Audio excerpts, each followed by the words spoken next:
Welcome, Passerians, to another lesson on analytic trig. It's going to be great today.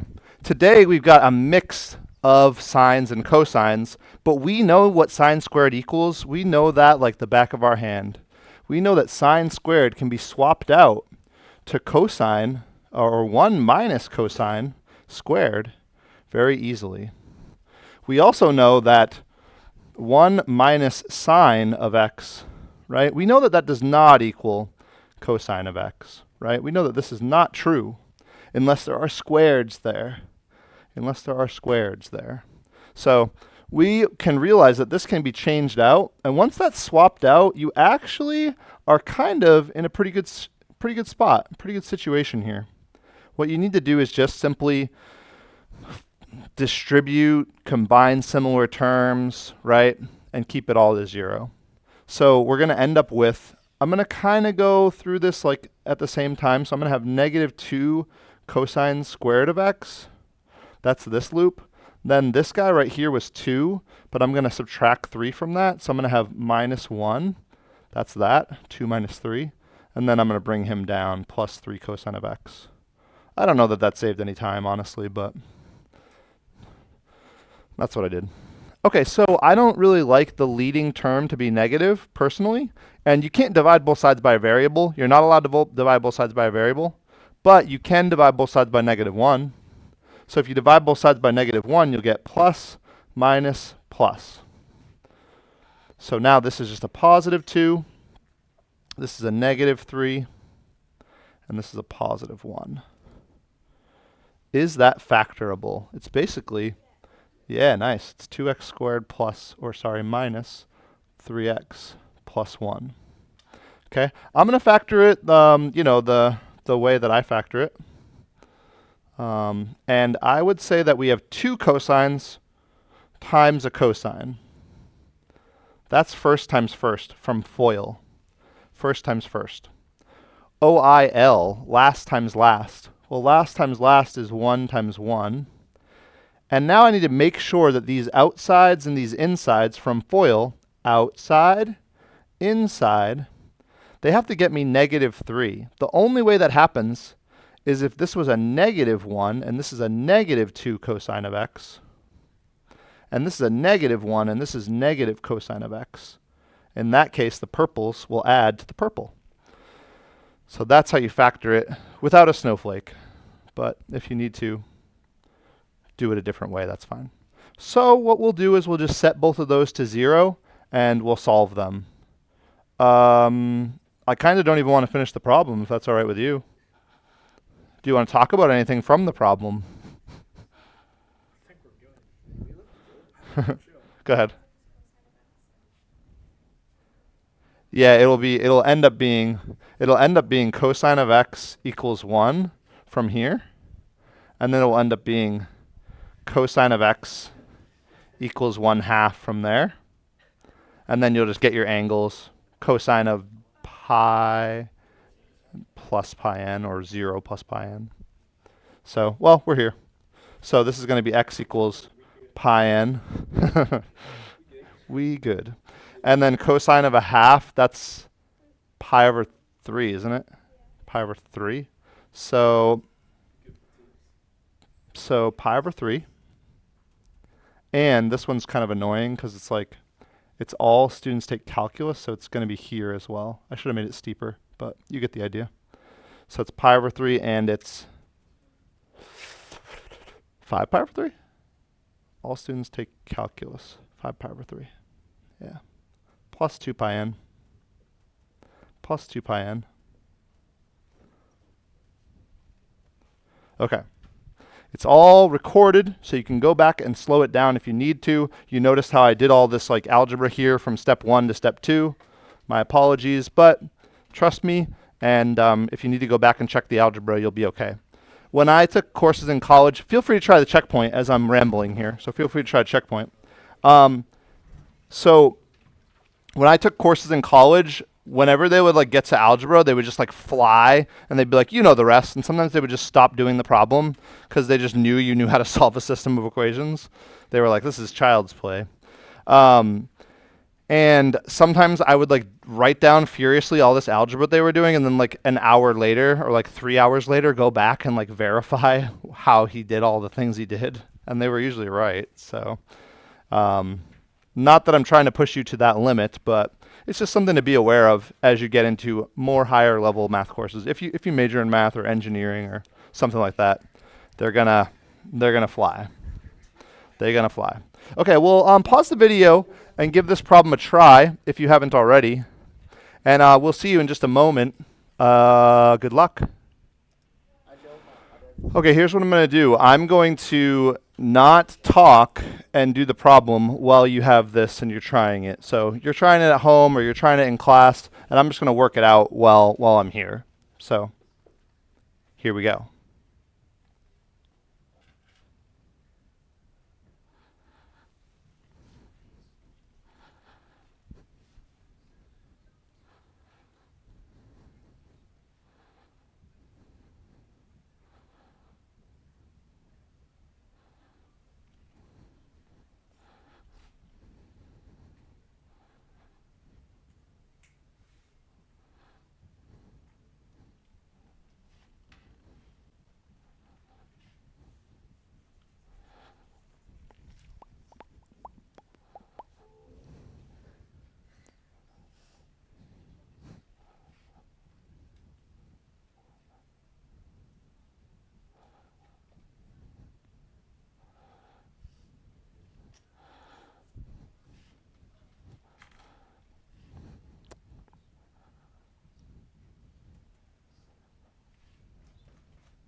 All right, so hopefully you paused the video and took a look at this.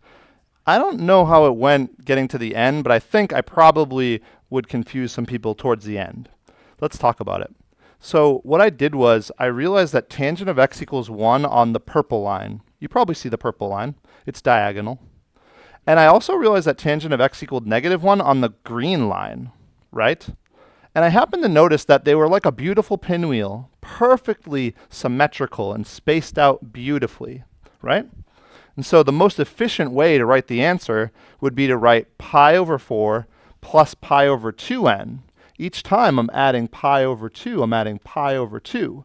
Now, you would still get full credit if you had written, instead of this, if you had written x equals pi over 4 plus pi n, and x equals 3 pi over 4 plus pi n. I'll still give you full credit. It's okay.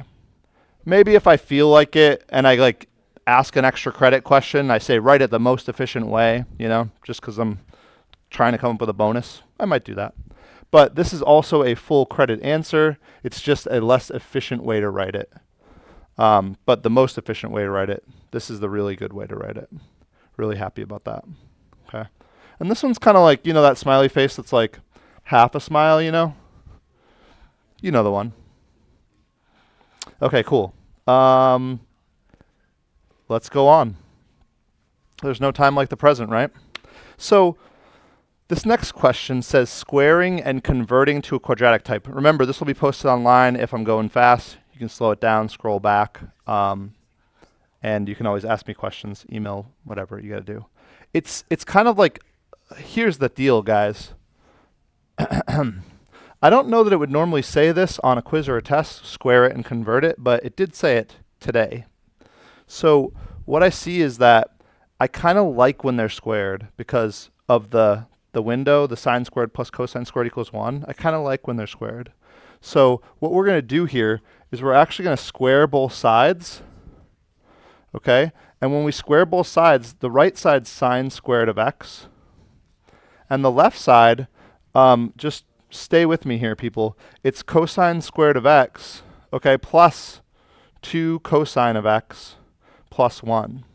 And that is because of this whole thing, x plus, 1 times x minus 3 or whatever, and if you like kind of do that whole thing. So now, I trust you're okay with that. Now I see that I have 2 cosine terms and 1 sine term. I would like to get rid of one of them, and like I said, I like it when they're squared because I can go back to sine squared plus cosine squared equals 1. So I know that sine squared is actually, in fact, cosine squared minus 1. And because of that, I now have cosine squared of x plus 2 cosine of x plus 1 equals cosine squared minus 1. That's kind of nice. Oh, did I mess it up? It's 1 minus cosine squared. Ooh, close one. Ooh, and I lost an x there. What a day. What a day. Okay. Now we're back in track. Sorry about that for all of you joining us at home. Just have your eraser handy when you're watching my videos. Okay, so I'll subtract 1 from both sides. They're gone. I subtracted 1 from both sides. Yay. And I end up with this equation. I end up with 2, because I'm going to add the cosine squared to both sides. There are definitely some things here that I'm just kind of assuming you're good with, and that is like moving the sines and cosines around like super fast all the time. Okay, you see how they both have 2's there? Divide it by 2, divide it by 2, see you later. Divide everything by 2. Okay, well that's now 1. Okay, well that's now 1. Okay, that's still 0. So we're there. Okay, do we have a GCF here? A greatest common factor. What is it? It's cosine of x. So we're going to take out a cosine of x, and we'll have cosine of x plus 1. And, otherwise you're good. The rest you know. Okay, so you just write we good on there. And then if you would like to scroll down and, shout out to my G-Block class. Thanks to Josh Leary. We good. Scroll down, try the checkpoint, and then, I don't know, maybe do something else, maybe not. Let's pause the video while I think about that. Pause the video and give this checkpoint problem a shot. It's almost exactly the same problem. Okay, to those of us joining, we believe the answers to be 0 and 3 pi over 2. I kind of like it because I can actually check this answer. I just feel like checking this today because I realized that sine of 0 was actually 0. You know what I mean? And then I realized that cosine of 0 was actually 1. So I was like, hey, 1 equals 1 because 0 plus 1 equals 1. That's the right answer. That's kind of cool. We've never actually checked one of these before, have we? I mean, of course you can. But that's what I was thinking. And then I was thinking like sine of, right, whatever, plus 1 equals cosine of that whatever. And the whatever we're wondering about is it 3 pi over 2? And actually, it's kind of simple to like check these kinds. 3 pi over 2 is like negative 1. So we're looking at like a negative 1 plus a 1 equals, because that's 0 equals. And then cosine of 3 pi over 2, is that in fact 0? It is. So 0 equals 0, check. Yay, we get the right answers. Okay, so I'm going to go on and show you one more type of thing that you're going to solve with your scientific calculator. So let me grab a scientific calculator. So you see this problem. You see, is it mixed or not mixed? Is it mixed or not mixed? It is mixed, right? Okay, which guy are you going to get rid of? Which guy are you going to get rid of? I made this one up. Yeah, sorry, just squeeze it in wherever you can. My apologies. My apologies. What are you going to get rid of? So you're going to solve with a scientific calculator. Secant squared is going away. What is secant squared becoming? That's going to be, I'd rather change it to like 1 plus tangent squared. Is it 1 plus tangent squared? So just, I trust you guys. This is 1 plus tangent squared? Is that what you're telling me? Okay, good. I believe you. Okay, so then we have this. Okay, and here we are. So let's just proceed to solving this, and we're going to hit a point where it's a little tricky. I don't want you to graph it necessarily, okay? I don't want you to graph it necessarily. I just want to show you how you can solve it with a scientific. In the event that you say, please, can we have a calculator? And I say, okay, I'll give you a scientific calculator. Then I throw one of these on there, okay? Then you can't graph it because you know you always are begging for calculators. So if you have a scientific calculator, I'll probably put one of these on there. Not that bad. Watch this. Tangent squared, right, of x plus 2 tangent of x. We're going to change them to x, I guess. See you later. Minus 3 is 0. Okay. This does factor into what? Does it factor? It factors into tangent of x and tangent of x. And it factors into positive 3 and negative 1? Is this correct? Is this correct? Okay, so here we are. We're here. Everything's going great. We're so excited. We're excited. But we then have tangent of x equals 3. And tangent of x equals 1. Which one of these is good to solve? This guy's okay to solve, right? Oh, nice. Okay.